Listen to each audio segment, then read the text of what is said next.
کروں گا تو نواب صاحب کو معلوم ہو کہ آئندہ چندہ دینا تو دور کی بات ہے، اب تک جتنا چندہ دیا ہے سال ہر سال سے سب کی لسٹ بھیج دیجیے، آپ کی ساری رقم واپس کر دیں گے۔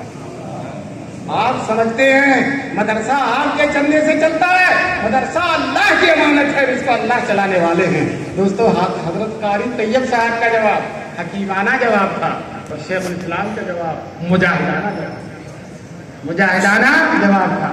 یہ ہے ہمارے علماء دیوبند کی شان، یہ ہمارے علماء دیوبند کا رتبہ ہے۔ دیوبند کی آپ قیام اگر سنیں گے حیران رہ جائیں گے۔ یہ اللہ کے چند بندے 1857 کے بعد جب انگریز ملک پر حاوی ہو گیا، بہادر شاہ ظفر قید کر کے رنگون بھیج دیے گئے اور مغلیہ حکومت خود ختم ہو گئی، اسلامی حکومت کا نام و نشان مل گیا، تو 1857 کے بعد مسلسل 10 سال تک یہ حضرات اللہ کے حضور روتے رہے، اے اللہ اس ملک میں دین کی حفاظت کی کوئی سبیل پیدا فرما دیجیے۔ 10 سال تک تہجد میں گرم آنسو بہاتے رہے، سجدوں میں پیشانیاں رگڑتے رہے، تڑپتے رہے، روتے رہے، دل ملاتے رہے۔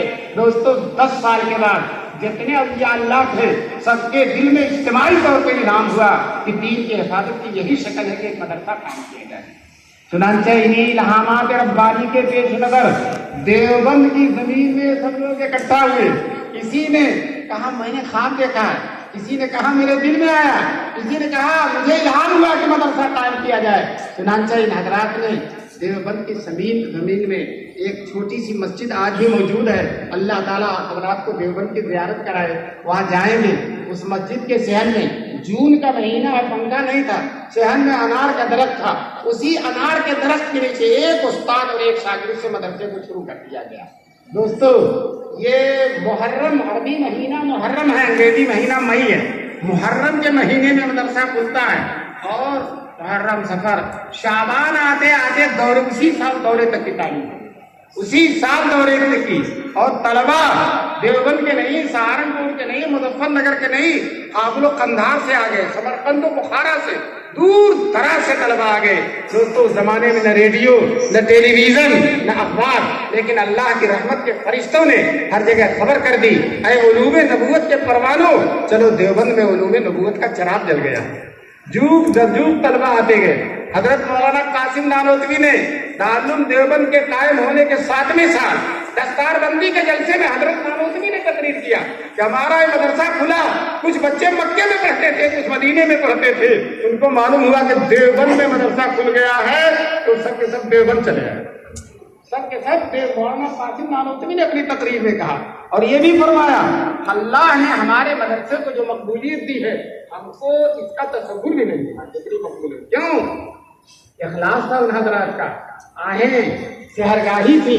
تو میں آپ سے بتاتا ہوں دیوبند کے کھلنے کے بعد پورے ملک میں چپے چپے میں مدرسے کھل گئے، چندے والے مدرسے، چندے والے، اس سے پہلے چندے کا مدرسہ نہیں ہوتا تھا، یہ دیوبند بانی ہے ان تمام مدرسوں کا۔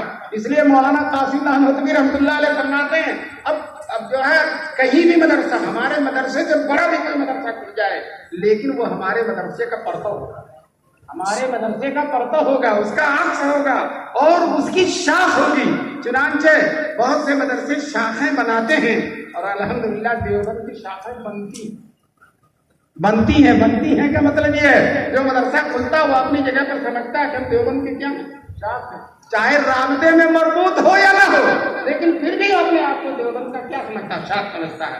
اور الحمدللہ دیوبند میں ہی نہیں، اسی انداز کے مدرسے جدے میں بھی چل رہے ہیں، اسی انداز کے مدرسے قطر میں بھی چل رہے ہیں، دبئی میں بھی چل رہے ہیں، کویت میں بھی چل رہے ہیں اور امریکہ میں بھی چل رہے ہیں، افریقہ میں بھی چل رہے ہیں۔ ابھی ہم چند سال پہلے دارالعلوم دیوبند میں بہت بڑے محدث ہیں مولانا نعمت اللہ صاحب، ان کے ساتھ ختم بخاری کے لیے فیجی گئے۔ فیجی ایک ایسا جزیرہ ہے جو دنیا کے سب سے شروع ہے، وہیں سے دنیا شروع ہوتی ہے، اس سے پہلے کچھ بھی نہیں ہے، وہیں سے دنیا شروع ہوتی ہے۔ یہاں پہ چلتے چلتے چلتے چلتے تھک گئے، جب جا کر فیجی جزیرے میں اترے، وہاں جب اترے ہیں تو دیکھا دورے کے مدرسے ہیں۔ ہم نے علماء سے پوچھا، مدرسین سے پوچھا کہاں سے پڑھ کر آئے؟ کہنے لگے دارالعلوم دیوبند سے پڑھ کر آئے، دارالعلوم دیوبند سے پڑھ کر آئے ہیں۔ دوستو کسی شاعر کا شعر یاد آتا ہے، اڑائے کچھ ورق نرگس نے، کچھ لالے نے، کچھ گل نے، چمن میں ہر طرف بکھری ہوئی ہے داستان میری، چمن میں ہر طرف بکھری ہوئی ہے دوستو، اصلها ثابت و فرعها فی السماء، جس کی جڑیں زمین میں گہرائی تک پہنچی ہوئی، دنیا کے چپے چپے میں پہنچی ہوئی ہیں، اور جس کی شاخیں آسمان تک پہنچی ہوئی ہیں۔ دوستو بونے لوگ، زمین پر رہنے والے لوگ درخت کو پسند نہیں کر سکتے، یہ مدرسے رہیں گے انشاءاللہ، رہیں گے نہیں، لیکن ہم لوگوں کو ان مدرسوں کی قدر کرنا چاہیے۔ سب سے بڑی قدر یہ ہے کہ اپنے بچوں کو ان مدرسوں میں بھیجو، اپنے بچوں کو پہلے ان کو عالم بناؤ، پہلے قرآن پڑھاؤ، پہلے حدیث پڑھاؤ، پہلے قاعدہ بغدادی پڑھاؤ، نادرہ پڑھاؤ، تعلیم اسلام پڑھاؤ، انہیں کلمہ سکھاؤ، ایمان مفصل اور ایمان مجمل سکھاؤ۔ جب تمہارے بچے مسلمان ہو جائیں گے اور دین کی تعلیم ان کے سینے میں بیٹھ جائے گی، اللہ کے رسول کی محبت ان کے دل میں بیٹھ جائے گی، خلفائے راشدین کو جان جائیں گے، چاروں اماموں کو جان جائیں گے، اولیاء اور اقطاب کو جان جائیں گے، خواجہ معین الدین چشتی، قطب الدین بختیار کاکی، نظام الدین اولیاء کو جان جائیں گے۔ دوستو انشاءاللہ ثم انشاءاللہ کتنے بھی خراب ماحول میں جائیں گے ان کے سینے سے ایمان نکلے گا۔ اس لیے آج ہماری بچیاں اور بچے جو مرتد ہو رہے ہیں، کیوں؟ ہم نے پیدا ہوتے ہی ٹائی پہنا کر ان کو انگلش میڈیم میں بھیجے، انگلش میڈیم میں جانتے کیا؟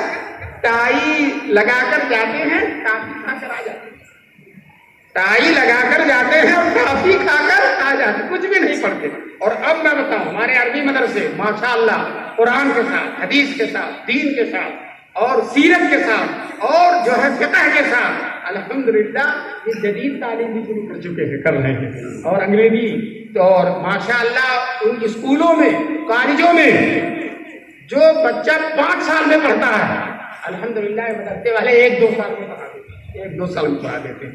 تو لو صاحب دنیا بھی مل گئی اور دین بھی مل گیا۔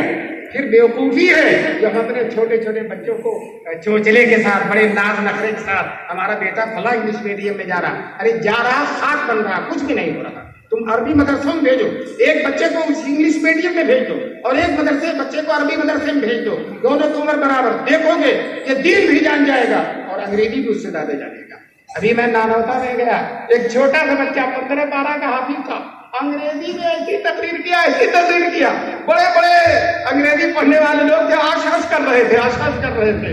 تو دوستو کیوں؟